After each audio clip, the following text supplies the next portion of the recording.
இப்போ ஒரு ஸ்பெஷலிஸ்ட் கிட்ட ஒரு பேஷண்ட் வரும்பொழுது, அவர் பண்ணி சரியாகலைன்னா கெட்ட பேர் ஆயிடும்.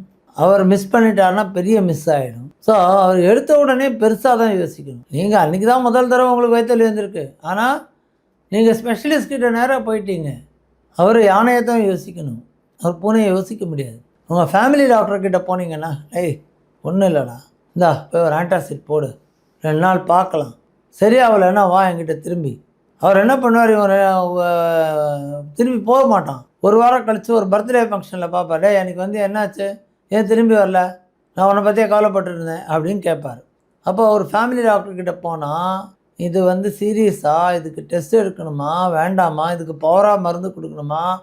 வேணாமான்னு படிப்படியாக பார்க்க முடியும். ஒரு சீரியஸ் ஸ்பெஷலிஸ்ட் கிட்ட நேராக போயிட்டா, அவர் மருந்து கொடுத்தே ஆகணும். "உனக்கு நான் மருந்து கொடுக்க மாட்டேன்.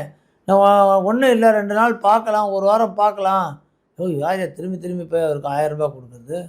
500 கொடுக்குறது, கன்சல்டிங் ஃபீஸே எவ்வளோ இருக்குது, ரூ. 2000 ஆகுது. அந்த ஹாஸ்பிட்டலில் போய் அப்பாயின்மெண்ட் வாங்கி வெயிட் பண்ண வேண்டியிருக்கு. ஸோ அந்த டாக்டரும் இவனையும் நம்ம திரும்பி திரும்பி பார்த்துட்டு இருக்க முடியுமா? அவர் ஸ்பெஷலிஸ்ட் இல்லை.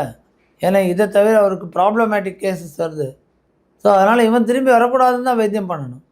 ஸோ அதனால் எந்த ஒரு பிரச்சனை வந்தாலும் ஒரு குடும்ப டாக்டர்னு இருந்தால் தான் இந்த ப்ராப்ளங்களை நம்ம ஈஸியாக சிம்பிளாக சால்வ் பண்ணிக்க முடியும். எப்போ ஒரு சந்தேகம் அனுப்புகிறாரோ அப்போ டெஸ்ட் எடுக்கணும். இப்போ நான் ஏற்கனவே சொன்னேன், ஒரு ஆணுக்கு 40 வயசு ஆகிடுச்சு, 50 வயசு ஆகிடுச்சு, பிஎஸ்ஏ டெஸ்ட் எடுக்கணும். ஆண் பெண் யாராக இருந்தாலும் மோஷனில் ஆக்கல் பிளட் இருக்கான்னு பார்க்கணும். எந்த லேடி வந்தாலும் பாப்ஸ்மியர் எடுக்கணும். இதெல்லாம் ரொம்ப சிம்பிள் காமன் டெஸ்ட்.